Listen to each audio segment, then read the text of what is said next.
రాష్ట్ర ప్రభుత్వం భూసేకరణ జాప్యం వల్లే ఫ్లైఓవర్ పనుల్లో ఆలస్యం అవుతుందన్నారు కేంద్ర మంత్రి కిషన్ రెడ్డి. అంబర్పేటలోని గోల్నాక ఫ్లైఓవర్ ను కిషన్ రెడ్డి పరిశీలించారు. ఈ సందర్భంగా చాదర్ ఘాట్ నుంచి వరంగల్ కు వెళ్లే జాతీయ రహదారి రద్దీగా ఉంటుందని, అందుకే ప్రధానితో అడిగి ఫ్లైఓవర్ మంజూరు చేయించామన్నారు. కానీ గత బీఆర్ఎస్ ప్రభుత్వం, నేటి కాంగ్రెస్ ప్రభుత్వం ఫ్లైఓవర్ నిర్మాణానికి సహకరించడం లేదన్నారు.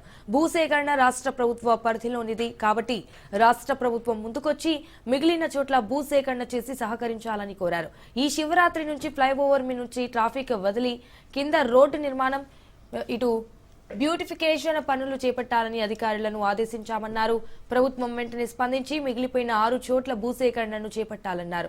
ఇప్పటి వరకు ఫ్లైఓవర్ కోసం 338 కోట్ల రూపాయలు ఖర్చు చేశామన్నారు.